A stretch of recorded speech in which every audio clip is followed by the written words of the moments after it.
ഒന്ന് ചോദിക്കട്ടെ, ഈ പറയുന്ന നമ്മൾ ഈ വിശുദ്ധ സഭയല്ലേ ഇവിടെ ഇരിക്കുന്നത്?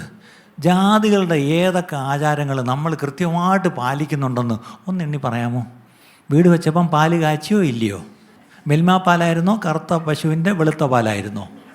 അത് പാല് തിളച്ച് എങ്ങോട്ടാണ് തൂവിയത്? ശരി, വീടിന് കല്ലിട്ടപ്പം കഴിഞ്ഞ ആഴ്ച ഞാനും ഒരു കല്ലിട്ടു. അത് കല്ലങ്ങോട്ട് വെച്ചിട്ട് എന്ത് ചെയ്യണം? ആ ചാന്ത അങ്ങോട്ടിട്ട് കല്ലങ്ങോട്ട് വെച്ചിട്ട് ആ ചുറ്റി അങ്ങോട്ട് കയ്യിലോട്ട് തരുമ്പം എന്ത് ചെയ്യണം? ഒരടിയല്ല 3 അടി അടിക്കണം. ഞാൻ ചോദിച്ചു, ഇതെന്തിനാ 3 അടി? പിതാവ്, പുത്രൻ, പരിശുദ്ധാത്മാവ്. അതിന് വരെ നമ്മൾ വ്യാഖ്യാനം ഉണ്ടാക്കി വെച്ചു. മൂലക്കല്ല് ഇട്ടേച്ച് അതേ ചുറ്റിയെടുത്ത് ആരെങ്കിലും ഇനി അടിക്കുന്നെങ്കിൽ അടിച്ചോണം.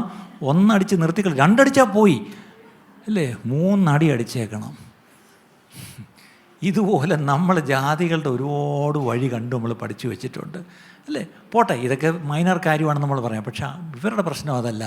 ജാതികളുടെ സകല മ്ലേച്ഛതയും അവർ ഇങ്ങോട്ട് കടമെടുത്തു. ജാതികളെ പോയി അവരുമായിട്ട് ഇണയില്ല പെണ കൂടരുത്. പക്ഷെ അവിടുത്തെ പെണ്ണുങ്ങളെ കണ്ട ഓടാൻ ഇവന്മാർക്ക് കെട്ടണം. ദൈവം ചോദിക്കുക, നിനക്ക് എന്തോന്നിൻ്റെ കുറവാടേ? നിനക്ക് ഞാൻ തരാത്തതായിട്ട് എന്തോ ഉള്ളേ അല്ലേ?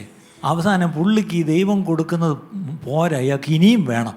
അവസാനം പോയി അവസാനം എന്ത് പറ്റിയെന്നറിയുമോ? ഇവളുമാരെല്ലാം കൂടെ ഇവനെ കൊണ്ടുപോയി അവരുടെ ദേവന്മാരുടെ മുമ്പേ കൊണ്ട് ഇങ്ങനെ പോയി നിന്നു. ആരാ പോയി നിന്നത്? ദാവീദിൻ്റെ മകനായ ശലോമോൻ അന്യദേവന്മാരുടെ മുമ്പിൽ പോയി കുമ്പിട്ട് നിന്നു. ആരാ കൊണ്ട് അങ്ങനെ നിർത്തിച്ചത്?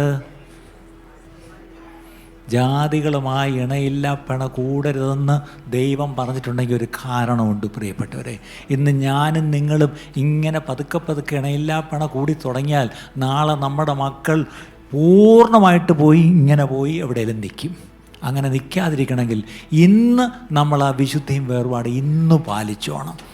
അതിൻ്റെ ഫലം ഒരുപക്ഷെ ഇന്ന് ഒരു അല്പം പ്രയാസമായിട്ടൊക്കെ തോന്നും, അതിനകത്ത് വലിയ കാര്യമുണ്ടോ എന്നൊക്കെ നമുക്ക് തോന്നും. പക്ഷേ നാളെ നമ്മുടെ തലമുറ ഈ ദൈവത്തെ സേവിക്കണമെന്നുണ്ടെങ്കിൽ ഇന്ന് ഞാനും നിങ്ങളും ആ വേർപാട് പാലിക്കണം. ആ വിശുദ്ധ ജീവിതത്തിന് നമ്മൾ വില കൊടുത്ത് നമ്മൾ അങ്ങനെ ഒരു ജീവിതം ജീവിക്കണം പ്രിയപ്പെട്ടവരെ.